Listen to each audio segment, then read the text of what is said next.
आपण नॉर्मल पोळ्यांसाठी म्हणजे चपातीसाठी जशी कणिक मळतो तशी आता मी कणिक मळून घेत आहे. कणिक मळून झालेली आहे, तुम्ही बघू शकता. फार लूज नाही आणि फार घट्ट नाही, पण थोडीशी घट्ट अशी मळायची. हां, आता मी इथे स्टफिंगची तयारी करायला घेते आहे, म्हणजे अर्थात आज भाजीच करणार आहे मी. हां, त्यामुळे मग नंतर हे थोडंसं आपण हे असं झाकून ठेवायचं. मी आज गाजर, टॉमॅटो, बटाटा, कांदा असा आलं मिरची लसूण घालून मिक्स व्हेजिटेबलची भाजी करत आहे. म्हणजे आता मी ती ॲक्च्युली जेवणाकरतासुद्धा दुपारी करणार आहे. प्लस आत्ता आपल्याला स्टफ पराठा दाखवते, एस्पेशली ट्रँगल स्टफ पराठा. तर ही इथे माझी अशी बघा भाजी आता मी करते आहे, म्हणजे शिजायला ठेवलेली आहे. हां, कढीपत्ता वगैरे खूप छान घातलेला आहे. अर्थात भाजीमध्ये मी कोथिंबीर घालणार आहे. एनी टाईम माय फेवरेट. प्लस ह्या कोथिंबीरीचे असंख्य फायदे आपल्याला माहिती आहेत. कढीपत्ता पण घालायचा आहे. अर्थात कढीपत्त्याचा म्हणजेच करी लिव्ज, ह्याचेही असंख्य फायदे आपल्याला माहिती आहेत. तुम्ही तुमच्या आवडीने, तुमच्या पद्धतीने, तुमच्या कॉम्बिनेशनने, तुमच्या घरच्यांच्या आवडीने, पथ्यपाण्यानुसार आणि लहान मुलांच्या पण पथ्यपाण्यानुसार किंवा त्यांच्या चवीने असं तुम्ही कॉम्बिनेशन करून तुमच्या चवीने तुम्ही हे स्टफिंग करून घ्यायचं. खरं सांगायचं तर रोज नाश्ता काय करायचा आणि मुलांना पण डब्यात काय द्यायचं, म्हणजे ती हाऊसवाईफ असू दे किंवा वर्किंग वुमन असू दे, तर तारेवरची ही कसरतच असते. आणि रोज नवीन नाविन्य काय ते बरं करायचं, म्हणून मी हा शोधून काढलेला शॉर्टकट आहे. खरं तर रिक्वायर्ड क्वांटिटीमध्ये तुम्ही कणकेचा हा गोळा घ्यायचा आहे. त्याच्यानंतर आता आपण साधा प्लेन, अगदी प्लेन ट्रँगल पराठा मी आता आपल्याला दाखवत आहे. तुम्ही तवा पराठा पण त्याला म्हणू शकता. ॲक्च्युली हा तवा पराठाच होतो. हां, फार सोपा आहे करायला.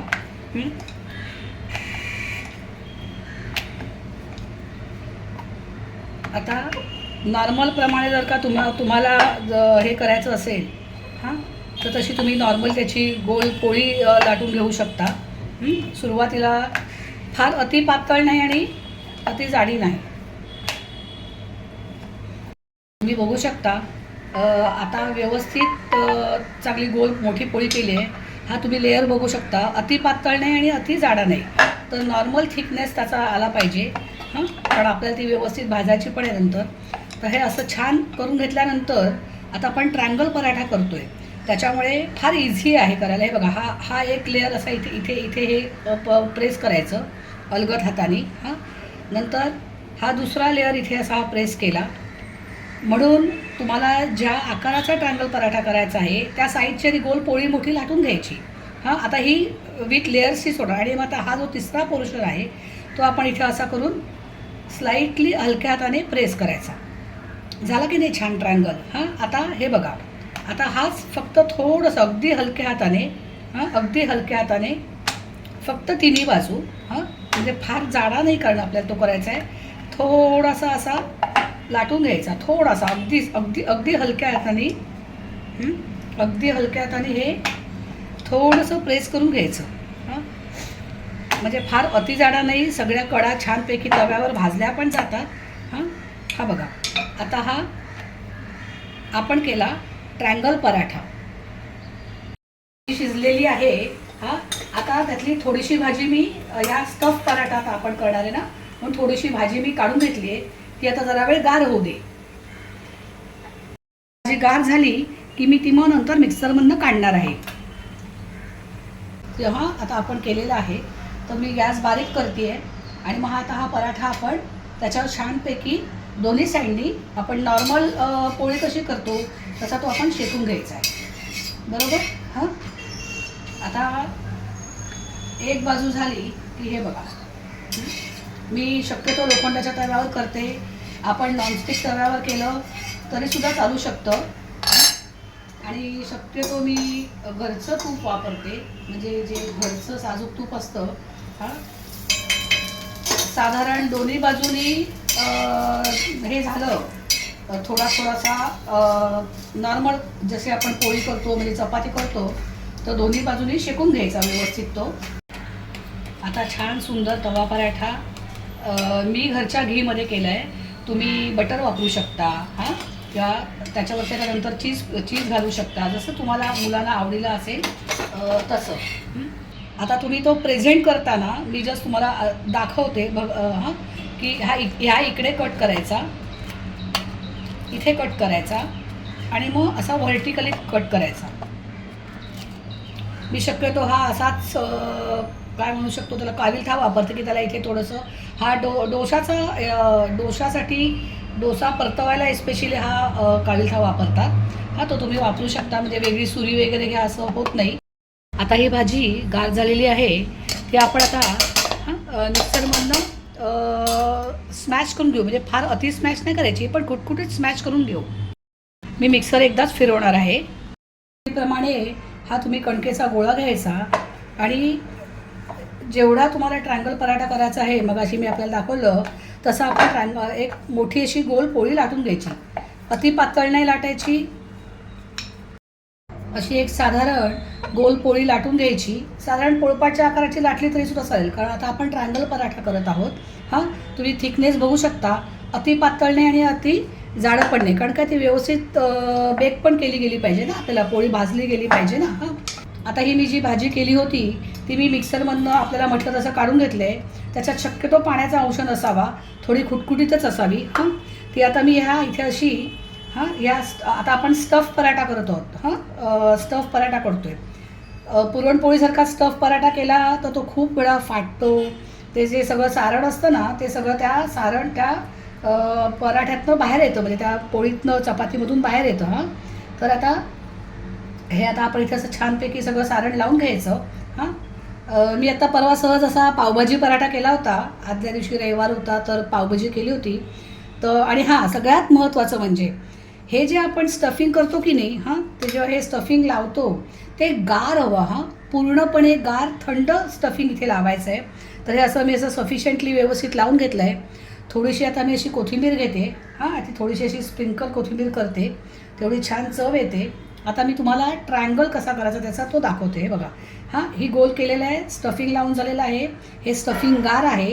हां, तर एका साईडने आपण हे असं इथे अलगद प्रेस करायचं, म्हणजे ना स्टफिंग बाहेर यायचा काही प्रश्नच नसतो ना, पाणी लावायला लागत ना काय करायला लागत. हां, आणि मग हे दुसऱ्या बाजूने आपण हे असं इथून प्रेस करायचं, बघू शकता. हां, बरोबर, हे असं दुसऱ्या बाजूने प्रेस करायचं. आणि मग आता हा जो तिसरा पोर्शन आहे की नाही, हां, तो तिथे असा तुम्हाला थोडंसं वाटलं ना तर असं इथे तुम्ही असं इथे लावू शकता. कारण ते इव्हनली सगळीकडे स्प्रेड होतं असं. हां, तर आता हे असं इथे केलं, झाला ना छान सुंदर ट्रायंगल पराठा तुमचा. हे बघा, खाली चिकटत नाही आणि अगदी हलका अगदी हलक्या हाताने असं इथे असं पसरवून घ्यायचं. बरोबर, आता माझा तवा तापलेला आहे. हां, तर तुम्ही असं अलगद आता असा घेऊन इथे तो तुम्ही बेक करायला ठेवायचा. तुम्ही बघू शकता. हां, आता हा मी बेक करते आहे. गॅस माझा बारीकच आहे. हां, गॅस माझा बारीकच आहे. मी आपल्याला म्हटलं तसं हे बघा, आता हा छान एक बाजू झाली, आपण हा परतला.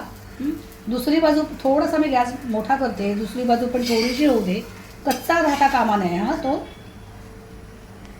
केली आहे. हां, आता मी बाजू टर्न केली आणि थोडंसं त्याच्यावर असं घरचं साजूक तूप सोडलेलं आहे.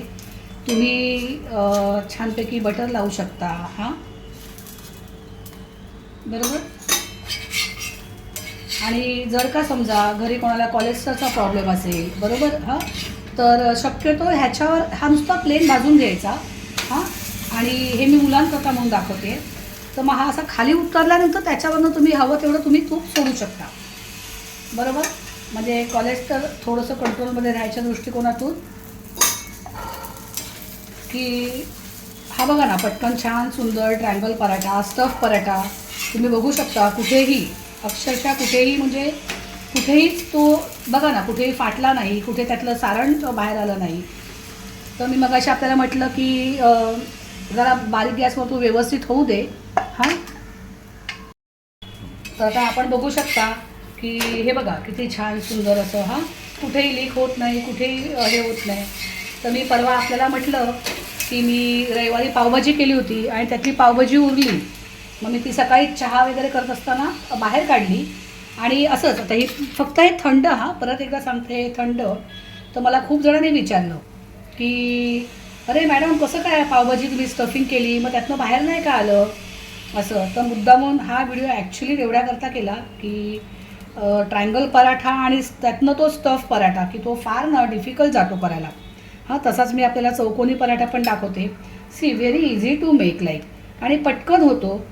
आणि आता तर मी तर काय आज म्हणजे नेहमीच असा शॉर्टकटच करत असते की जी भाजी करतो आपण, हां, ती भाजी ह्याच्यात स्टफिंग केली की झाला छान सुंदर, बघा छान सुंदर तुमचा ट्रायंगल पराठा तयार. अरे वा वा वा, आज काय छानपैकी ट्रायंगल पराठा केला आहे.